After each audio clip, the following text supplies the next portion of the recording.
الرحمن الرحيم أولم يروا أنا خلقنا لهم مما عملت أيدينا أنعاما فهم لها مالكون وذللناها لهم فمنها ركوبهم ومنها يأكلون ولهم فيها منافع ومشارب أفلا يشكرون صدق اللہ العظیم۔ ساتھی قریب قریب آ جائیں، مل مل کے بیٹھے، تھوڑا سا آگے آ جائیں، ممبر کے قریب ہو جائیں۔ آواز دور تک جائے گی لیکن قدردانی یہ ہے کہ آدمی قریب رہے۔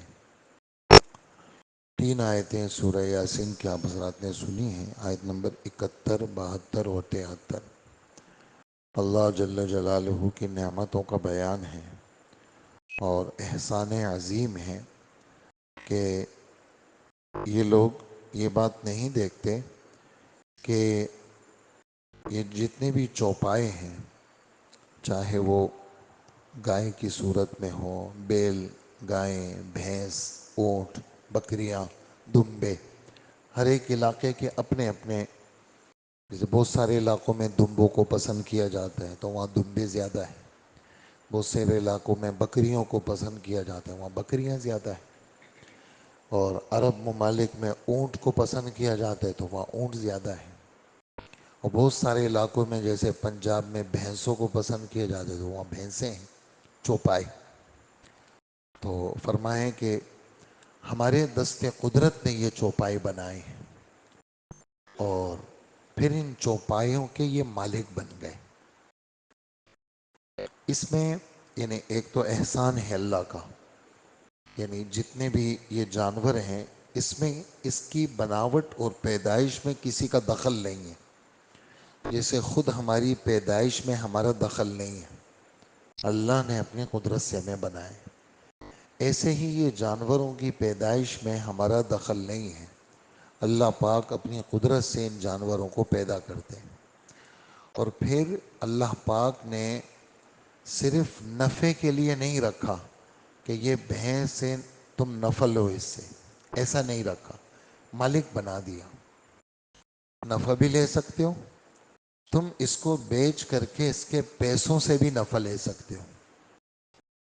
اس میں ایک نقطہ لکھا ہے حضرات نے کہ دنیا کے اندر مختلف ذہنیت کے لوگ ہوتے ہیں، کچھ لوگ سرمایہ دارانہ نظام کو پسند کرتے ہیں، کچھ لوگ سوشلزم کو پسند کرتے ہیں، کچھ کمیونزم کو پسند کرتے ہیں۔ ان حضرات کی سوچ یہ ہے کہ چیزوں کی بناوٹ کے اندر اور ملکیت کے اندر اصل کیا ہے؟ تو سرمایہ دارانہ نظام والے کہتے ہیں کہ اس میں اصل دولت ہے، اور دولت کے ذریعے سے کوئی کسی چیز کا مالک بنتا ہے۔ پیسہ تو کہتے ہیں نا، پیسہ پھینک اور تماشا دیکھ، پیسہ ہوگا تو چیز کے آپ مالک بنیں گے۔ اور جو سوشلزم والے لوگ ہیں، کمیونزم والے لوگ ہیں، وہ کہتے ہیں کہ تخلیق اشیاء، چیزوں کی بناوٹ میں اور چیزوں کی ملکیت کے اندر اصل کیا ہے؟ وہ اصل دولت نہیں ہے بلکہ اصل محنت ہے، محنت کے ذریعے سے لوگ کسی چیز کے مالک بنتے ہیں۔ تو اللہ جل جلالہ یہ جتنے بھی نظام ہیں ان سب پہ رد کر رہے ہیں کہ جتنی بھی چیزیں ہیں ان سب کے حقیقی مالک اللہ ہیں۔ جتنی بھی چیزیں ہیں، کسی بھی چیز کی بناوٹ کے اندر کسی کو دخل نہیں ہے، ہاں اس کی شکل تو آپ بدل سکتے ہیں، جیسے روئی ہے، اس کی شکل آپ نے دھاگے میں بدل دی، روئی کی شکل آپ نے دھاگے میں بدل دی، پھر دھاگے کی شکل آپ نے بدل دی کپڑے کی صورت میں، تو وہ جو اصل ہے وہ تو روئی، وہ اللہ نے پیدا کی ہے۔ اچھا، باقی یہ جو دھاگا بنا ہے یا جو کپڑا بنا ہے، اس کے جو بنانے اور بننے کی سمجھ دی ہے وہ بھی اللہ نے دی ہے، جانور نہیں بنا سکتے، ان کو تو کچھ پتہ ہی نہیں ہے۔ تو جتنی بھی دنیا کے اندر چیزیں ہیں ان سب کے حقیقی مالک تو اللہ ہے. پھر اللہ نے اپنے فضل سے انسانوں کو مالک بنایا. اللہ نے اپنے فضل سے انسانوں کو مالک بنایا. اور حیران ہوں گے آپ، قرآن پاک میں ایک جگہ نہیں، 3-4 جگہ تو میرے ذہن میں اس وقت ہے آیت. ایک سورہ حدید کی آیت ہے اور ایک چوتھے پارے کی آیت ہے. اسی طرح 2-4 جگہ اور بھی ہے، 16ویں پارے میں بھی ہے کہ اللہ پاک فرماتے ہیں کہ ملکیتیں شفٹ ہو رہی ہیں. جیسے دادا مالک تھے، انتقال ہو گیا تو بیٹا آ گیا، جگہ میں مالک ہوں، کاغذات میرے نام پہ ٹرانسفر کرے. اچھا اس کے نام پہ ٹرانسفر ہو گئے، کچھ عرصے تک وہ رہا تو اب وہ چلا گیا تو اب وہ اس کا بیٹا کہتے ہیں مجھے مالک بناؤ. وہ چلا گیا تو پھر کوئی، یہ شفٹنگ ہوتی ہے. اور اللہ جل جلالہ فرماتے ہیں اخیر میں ساری میراث آسمان اور زمین کی میرے پاس رہ جائے گی. وَلِلَّهِ مِيرَاثُ السَّمَاوَاتِ وَالْأَرْضِ. صرف اللہ کے لیے ہے. آسمان اور زمین میں جتنے لوگ جتنی چیزوں کے مالک ہیں تو وہ کیا ہے، وہ ان کے پاس امانت ہے، اور پھر اس کے بعد منتقل ہوتے ہوتے اخیر میں وہ ہمارے پاس رہ جائیں گے. تو ذرا سا آدمی تھوڑا سا سوچے نا، ہر چیز کا دھوکہ کھل جاتا ہے. اور کہتے ہیں میری، پتہ نہیں آپ کو یہ میری ہے، میں اس کا مالک ہوں. تو یہ یعنی اس طرح کے جملے وہ مشائخ اس کو پسند بھی نہیں کرتے کہ ایسے جملے، میں مالک ہوں اس کا، میری ہے، میں ہوں اس کا. یہ جملے بھئی اللہ نے دی ہے مجھے اور میرے پاس تو امانت ہے، اور نہ معلوم کس وقت یہ امانت میرے ہاتھ سے شفٹ ہو جائے. اور اسی طرح ایک جگہ فرماتے ہیں اِنَّا نَحْنُ نَرِثُ الْأَرْضَ وَمَنْ عَلَيْهَا. ہم ہی اس زمین کے وارث بنیں گے، اور جو اس زمین پہ جو بسنے والے ہیں ان کے وارث بھی ہم ہی بنیں گے، اور ہمارے پاس سب کو آنا ہے. خیر، تو یہ چیزیں ہم نے بنائی اور لوگوں کو ہم نے ان کا کیا بنایا، مالک بنایا. اچھا، پھر فرماتے ہیں کہ یہ جتنے چوپائے ہیں آپ لوگ بدن میں دیکھتے ہیں کتنے بڑے بڑے، اونٹ کو دیکھیں آپ، اور اسی طرح گائیں بیل کبھی کبھار جب بگڑ جاتے ہیں، قربانی کے دنوں میں زیادہ مشاہدہ ہوتا ہے تو پھر آدمی کو قابو کرنا مشکل ہو جاتا ہے. لیکن اللہ پاک فرماتے ہیں عمومی طور پر یہ بڑے بڑے دیو ہیکل جو جانور ہم نے بنائے ہیں، ان جانوروں کو ہم نے تمہارا تابع دار بنایا ہے. ایک چھوٹا سا بچہ بڑے گھوڑے اور اونٹ کے ناک میں نکیل ڈال کر کے اس کو روانہ کرتا ہے. وہ گھوڑا وہ چیزیں وہ سر نیچے کر کے وہ جاتی ہے. ایک گھوڑے کے گلے میں لگام ڈال کر کے ایک چھوٹا بچہ بیٹھ جاتا ہے، اس کو ایڑ لگا کر کے جہاں چاہے لے جائے، تو وہ گھوڑا اس کا تابع دار ہے. یہ تو چوپایوں کا ذکر ہے. اس سے ہٹ کر کے اور کتنے جانور ہیں جن کو انسان کیا کر لیتا ہے، تابع دار کر لیتا ہے. حالانکہ شیر، چیتا، یہ چیزیں کسی کی تابع دار نہیں ہوتی، اس کو بھی پکڑ کے پنجرے میں بند کر لیتے، وہ بھی پوری زندگی ان کے کھیل کود کا سامان بن جاتے ہیں. یہ جو ہاتھی ہے اور یہ جتنے بھی جو چڑیا گھر کے اندر جتنے جانور ہیں، حتیٰ کہ سانپ اور بچھو کو بھی یہ انسان کیا کر لیتا ہے، تابع دار کر لیتا ہے، اور وہ اس کی تسکین کا سامان بنتے ہیں. کتنے سارے پرندے وہ ان کے تابع دار بن جاتے ہیں، پوری زندگی تنہائی کے قیدوں کے اندر گزار کر کے اس انسان کے لیے کیا بنتے ہیں، دل کی تسکین کا سبب بنتے ہیں. تو کیسے زہریلے جانور اور کس طرح کی چیزیں اللہ پاک فرماتے ہیں ان کو ہم نے اس کا تابع دار بنائے ہیں. کچھ میں تمہارے لیے سواری کا انتظام ہے، جیسے گدھا ہے، گھوڑا ہے، خچر ہے، یہ تمہارے لیے سواری کا انتظام ہے. کچھ ایسے ہیں جس کا تم گوشت کھاتے ہو، اللہ کے نام پہ ذبح ہوتے ہیں، ان کا تم گوشت کھاتے ہو. یہ سب ہم نے کیا. کتنے جانور روز ذبح ہوتے ہیں یہ، اور کتنے جانور ہمیں دودھ دیتے ہیں، آگے دودھ کا بھی ذکر ہے. ان چوپایوں کے اندر تمہارے لیے نفع کا سامان ہے.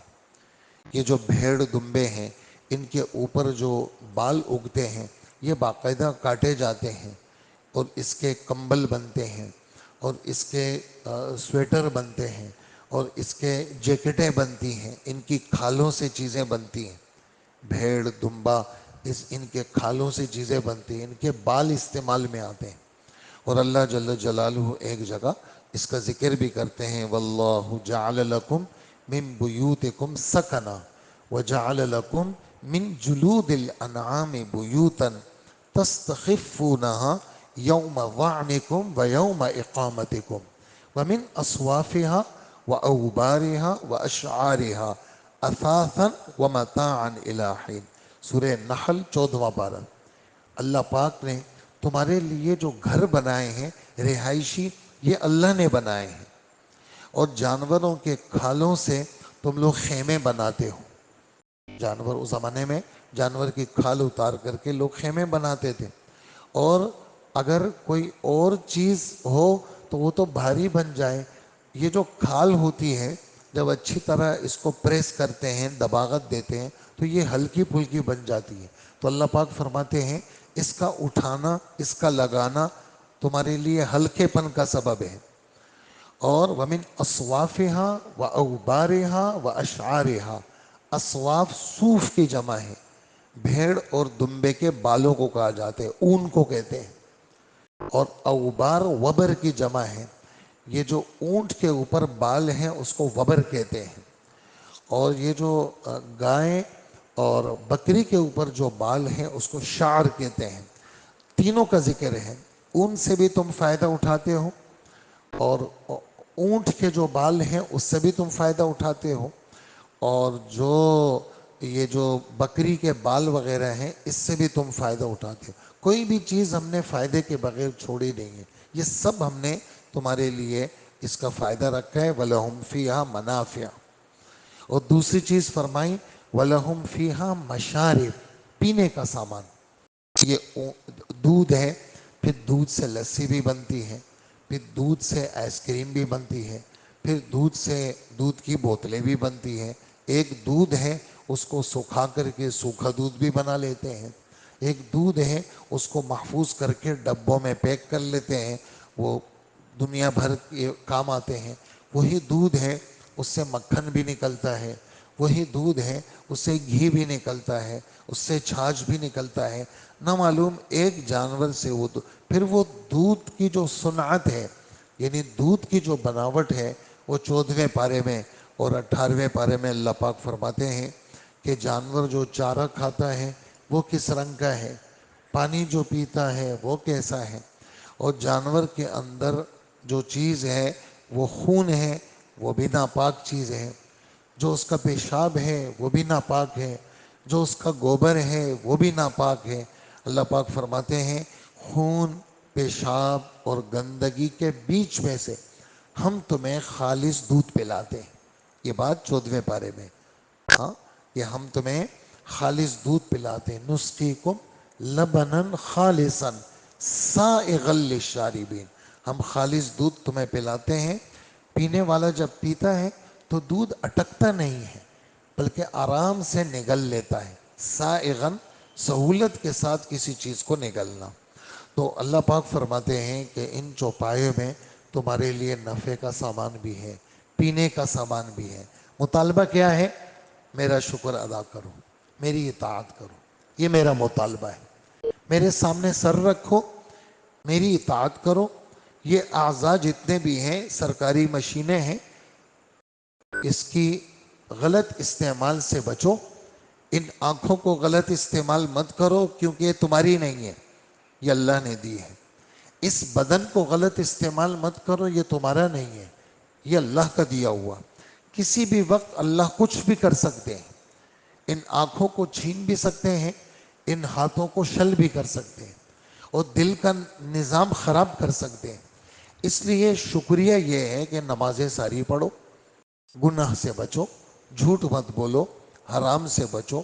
شکریہ صرف زبانی شکریہ نہیں، یہ اللہ تیرا شکر ہے، یہ بھی اچھی چیز ہے، لیکن بدنی شکریہ، دل کا شکریہ، یہ ہمارا مطالبہ ہے۔ یہ چیزیں ہم نے تمہیں دی ہیں، تمہارا پورا نظم وہ ہمارے اختیار میں ہے، لہٰذا تم نے اس کا خیال رکھنا ہے اور تم نے شکر کرنا ہے۔ یہ ان 3 آیتوں کا خلاصہ تھا۔ اللہ پاک ہمیں ان باتوں کا یقین بھی نصیب فرمائے، علم بھی صحیح عطا فرمائے، عمل بھی عطا فرمائے، اور آگے پہنچانے کی بھی اللہ ہمیں توفیق عطا فرمائے۔ فرماتے ہیں اولم یروا انا خلقنا لهم، کیا انہوں نے نہیں دیکھا، اور کیا انہوں نے نہیں دیکھا ہم نے اپنے ہاتھوں کی بنائی ہوئی چیزوں میں سے ان کے لیے مویشی پیدا کیے۔ دیکھیں نسبت اپنی طرف کر رہے ہیں، ہم نے بنائی ہے، یعنی ہمارے دست قدرت سے یہ چیزیں بنی ہیں، ہم اس کے حقیقی مالک، حقیقی سبب وہ ہم ہیں، پھر ہم نے تمہیں مالک بنایا، تمہیں مالک، تمہیں ہم نے دے دی، اپنی طرف سے دے دی، یہ ہماری طرف سے گفٹ ہے تمہارا، تم مالک بن گئے اس کے۔ تو ہم نے پیدا کیے، پھر یہ لوگ اس کے مالک بنے ہوئے ہیں، اور ہم نے ان مویشیوں کو ان کے قابو میں دے دیا۔